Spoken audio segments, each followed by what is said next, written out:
Asalkan memang kita tahu persis bahwa yang membuat adalah sebuah pabrik yang kita tahu bagaimana prosesnya gitu ya. Medium yang dipakai apa gitu ya. Ada enggak penambahan-penambahan zat lain yang diharamkan dalam Islam misalnya. Stem cell yang sering saya pakai, saya ketemu ini, itu pun juga saya ambil dari sebuah pabrik yang saya tahu persis di dalamnya itu seperti apa gitu. Karena saya pernah masuk di dalamnya, saya melihat prosesnya, bahkan saya belajar prosesnya, dan di situ tidak ada katalisator ataupun medium yang dari hewan babi gitu. Jadi insya Allah menjadi halal gitu.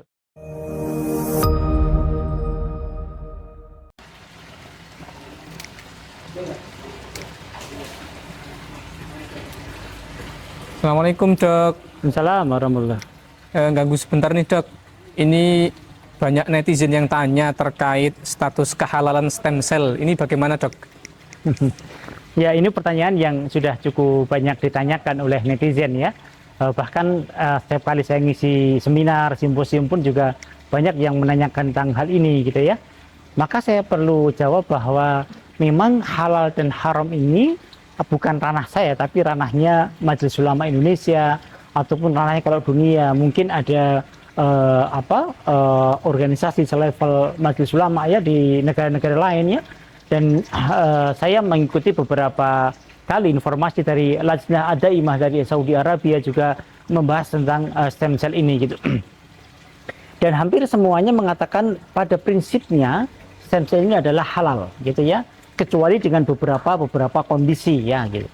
Jadi beberapa kondisi misalnya ada ketika mengkultur menanam itu menggunakan dari babi misalnya untuk untuk sebagai katalisator misalnya atau sebagai mediumnya misalnya, maka ini yang dipertanyakan. Tapi kalau selama itu lepas dari zat-zat yang memang diharamkan dalam Islam, maka menjadi halal gitu.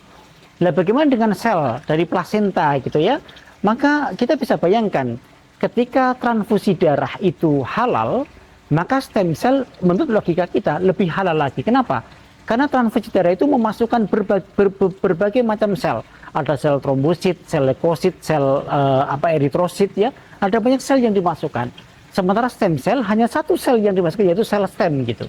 Jadi tentunya kalau transfusi itu halal, maka stem cell pun juga mestinya menjadi halal gitu ya. Logika saya pun mengatakan seperti itu gitu ya.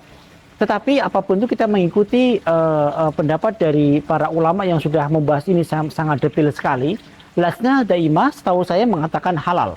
Majelis Ulama Indonesia belum lama saya juga membaca manuskripnya itu mengatakan halal dengan beberapa pertimbangan gitu. Jadi insya Allah stem cell ini halal dengan berbagai macam produknya seperti sekretum, exosome ataupun yang lain gitu ya. Asalkan memang kita tahu persis bahwa yang membuat adalah sebuah pabrik yang kita tahu bagaimana prosesnya gitu ya.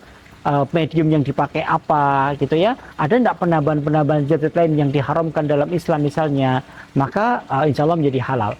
Stem cell yang sering saya pakai, saya ketemu ini, itu pun juga saya ambil dari sebuah pabrik yang saya tahu persis di dalamnya itu seperti apa gitu. Karena saya pernah masuk di dalamnya, saya melihat prosesnya, bahkan saya belajar prosesnya, dan di situ tidak ada katalisator ataupun medium yang dari hewan babi gitu. Jadi insya Allah menjadi halal gitu.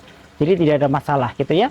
Tetapi mungkin nanti tetap terus berkembang terus. Mungkin nanti suatu saat dari Majelis Ulama ataupun dari Lajnah Daimah mengeluarkan fatwa yang baru, maka kita terus mengikuti terus. Sampai dengan sekarang yang saya tahu masih halal hukumnya untuk menggunakan stem cell ataupun produk metaboliknya.